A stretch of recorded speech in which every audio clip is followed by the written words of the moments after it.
ካንቺ ጋር እንደዚህ ነገር ማድረግ አልፈልግም። ለምን? ይሄን ያላት ተስቀያሚ ነኝ? አረ እንደሱ ማለት አይደለም። እና ምንድነው? ለዛሽ ገረድ እንኳን የምታሳየው ክብር ለኔ አንድ ቀን እንኳን ላሳይተኝ አታውቅም። ቆይ እኔ ከሷ በምን አንሳለሁ? ቃል ብሌን አፈቅራታለሁ። ሰላም ጤና ይስጥልኝ ውድ ተመልካች፣ እንዴት ናችሁ? ደህና ናችሁ ወይ?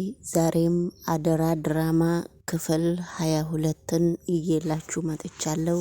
ይሄንን ቪዲዮ ሰብስክራይብ እና ላይክ እያደረጋችሁ ውድ ቤተሰቦቼ አበረታቱኝ ማለት ነውና እንግዲህ ውድ ተመልካቾቼ ይሄ ድራማ በጣም አስተማሪና የሚገርም እየሆነ ነውና ቃልዬና ዳግም እንግዲህ ተገናኝተው ዳግም ቃልዬን አብረው ዳግም ልትሰማው ስትል ዳግም እንደዚህ አይነት ነገር ውስጥ ባታስገብኝ በጣም ደስ ይለኛል፣ ነገር ግን እኔ የለውበትም ብሎ እምቢ ብሎ ከሷ ጋር ተነስቷል።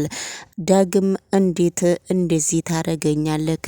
ላንተ ብዬ እኮ እኔ የማልሆነው ነገር የለም፣ ምንድነው ግን አንተ ችግርህ ብላ ስትጠይቀው ነበረ። እኔ አንቺን አላፈቀርኩሽም፣ የማፈቅራት ሴት ብሌን ነች፣ ብሌንን በጣም ነው የምወዳት፣ ስለዚህ ላንቺ ይሄን አክል ቦታ የለኝም ብሎት እምቢ ብሎ ተነስቶ ነበረ።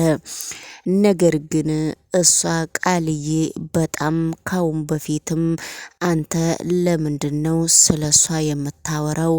ስለሷ አንድ ነገር ሲወራ አንተ እኮ በጣም ነው የምትደነግጠው፣ ያንተ ምክንያትስ ምንድነው ብላ ስትጠይቀው ነበረ። ነገር ግን እሷ ስትጠይቀው እሱ ምንም መልስና ምላሽ የለውም ነበረ። ነገር ግን ሁሉም ነገር ለሱ በጣም ከበድበድ እያለበት ነው። ስለዚህ ቃልዬ ደግሞ በጣም ብሌንና ዳግም በጣም እንደሚዋደዱና በጣም እንደሚፈቃቀሩ በደንብ ጠለቅ ብላ አውቃለች። ነገር ግን ብሌንም ዳግምም ከአፋ ወጥቶ እወድካለሁ አፈቅረካለሁ አላለችምና እንደዚሁ በቀልቧ ትወደዋለች። ዳግምም ግን ለመናገር ፈልጎ ነው እንጂ ለመናገር ፈርቶ ነው እንጂ በጣም ነው ብሌንን የሚያወዳት የሚያፈቅራት ማለት ነው።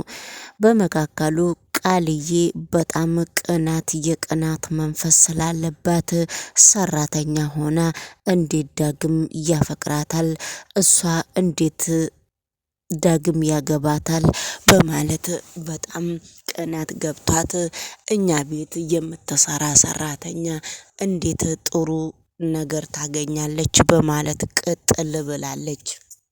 ነገር ግን ብሌን ሁሉንም ነገር ምቀኝነትም እንዳለባት በጣም አስጠንቅቃ ነው የምታውቀው።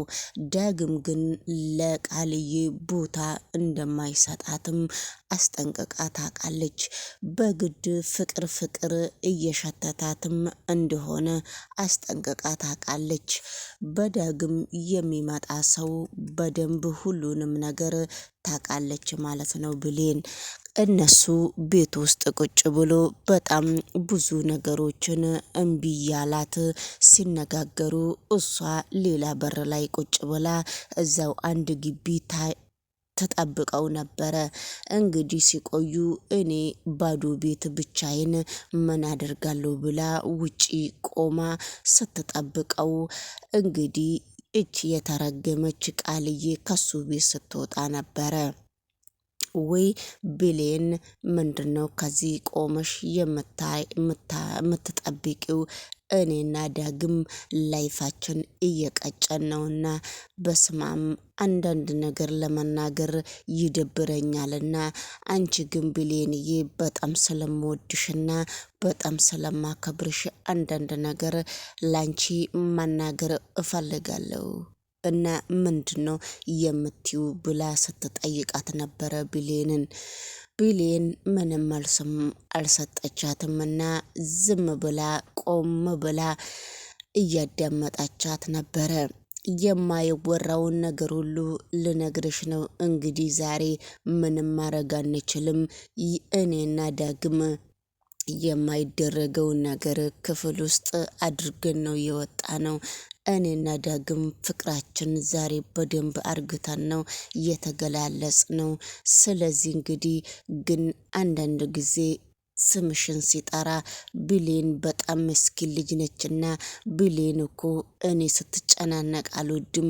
ብሌን በአሳብ በእናቷ አሳብ ወደ ሌላ ነገር እንድትገባ አልፈልግም።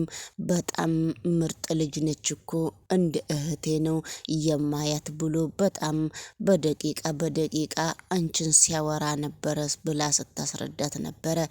እኔ ግን የደስታዬ ምንጭን ዛሬ ደስ ስላለኝ እናቷ ታማ አንቺ እንዴት ነው ደስታ የምታወሪው? እንዴት ነው ወጥተሽ ከወንድ ጋራ የምትባልጊው ብለሽ በአይምሮሽ ውስጥ ልታስቢኝ ትችያለሽ። እኔ ግን ምንም ማድረግ አልችልም። የኔ ፍቅር የምወደውና የማከብረውን ሰው ሳገኝ እንግዲህ ህይወት እንደዚህ ነችና ህይወት ስለምትቀጥል ለዛ ነው ደስ ብሎኝ ብሌንዬ አንዳንድ ነገር እየነገርኩሽ ያለው ነገር ግን በደንብ እያዳመሽኝ እንደሆነ ይገባኛል ብላ ለብሌን ስትነግራት ነበረ። በስተመጨረሻ ላይም ብሌን አፍሽን ዝጊ፣ ብዙ ነገር አውርተሻለ፣ አይበቃሽም ወይ ብላ ስታነጋግራት ነበረ። በመካከሉ እንግዲህ ብሌን እንደናቀቻት ቃልዬ በደንብ ስታቅ ቃልዬ ተነስታ ስትሄድላት ዳግምን ጎትታ አመጣችው። እስቲ ምንም ሳታናግረው ሳሎን ወሰደችው። እንግዲህ ክፍሉ ውስጥ ምን ልትሰሩ ነው እዚህ ቤት የመጣሽው? ዳግምን ይዘሽ ብላ ስታወራት ነበረ። ቅድም የምታወሪውን ነገር በጣም የሚያስደብርና የሚያሳፍር ነገር ነውና እኔና ዳግም ላይፋችን ስንቀጭ ነው እያሳለፍነው ብለሽ ስታወሪ ነበረ። እስቲ አሁን ዳግምንም አምጥቼዋለሁና በደንብ ቅድም በደንብ እንዲያስረዳሽኝ አሁንም ዳግም ፊት አስረጅኝ ብላ ስትናገራት ነበረ ቃልዬን። እንዴ ምንድን ነው ያልኩት? አንቺ ግን ያምሻል እንዴ ብላ ስታወራ አሁን ትዋሻለሽ፣ ስለምትዋሺ ነው። እኔ ምንም ነገር ዳግም ዝም ብላ ነው። እኔ ምንም ነገር አላረኩም አላረግንም ነው እያልኳት እንጂ ውሸታን ነው።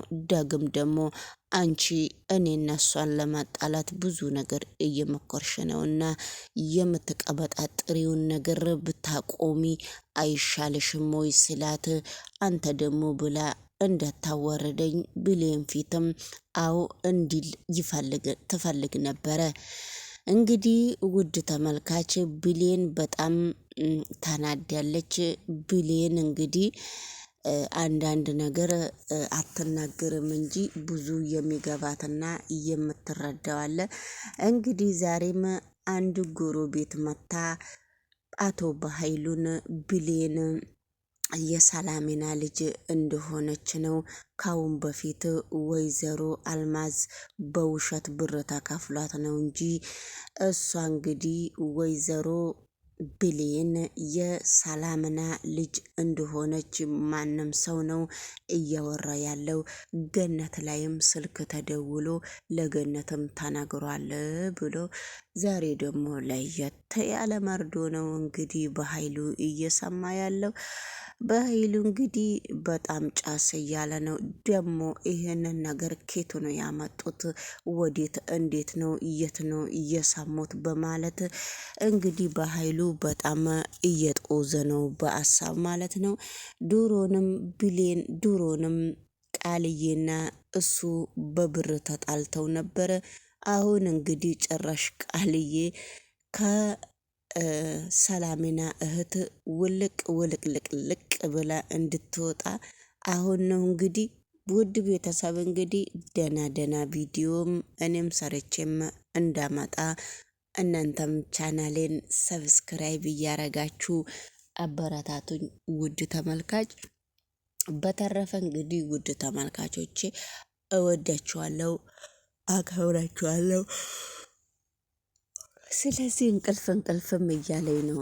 እንደዚህ እንግዲህ ለእናንተ ብዬ እንደዚህ ለዚህ ለማይነሳ ቻናል እንደዚህ የምለፈልፈው እንግዲህ ውድ ተመልካች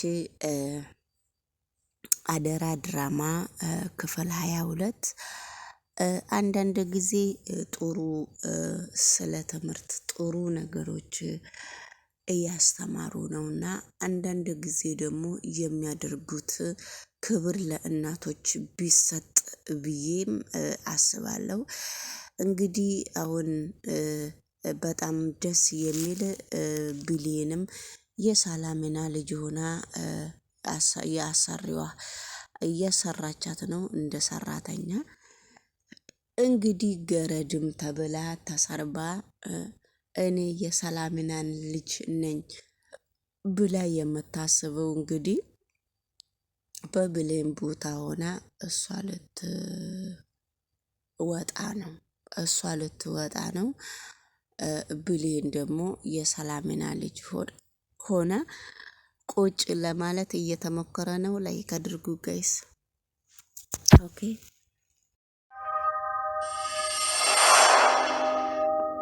ይልቅ አንድ ነገር በጣም ያስጨነቀኝ ነው። ምንድነው? እሱ ውስጥ ንገሪኝ። መቼም ተማክረን መፍትሄ እናጣለትም። ጠዋት አንድ ስልክ ተደወለልኝ። ከዛ በኋላ ደግሞ ሰላም የብሌን ትክክለኛ እናት እንደሆነች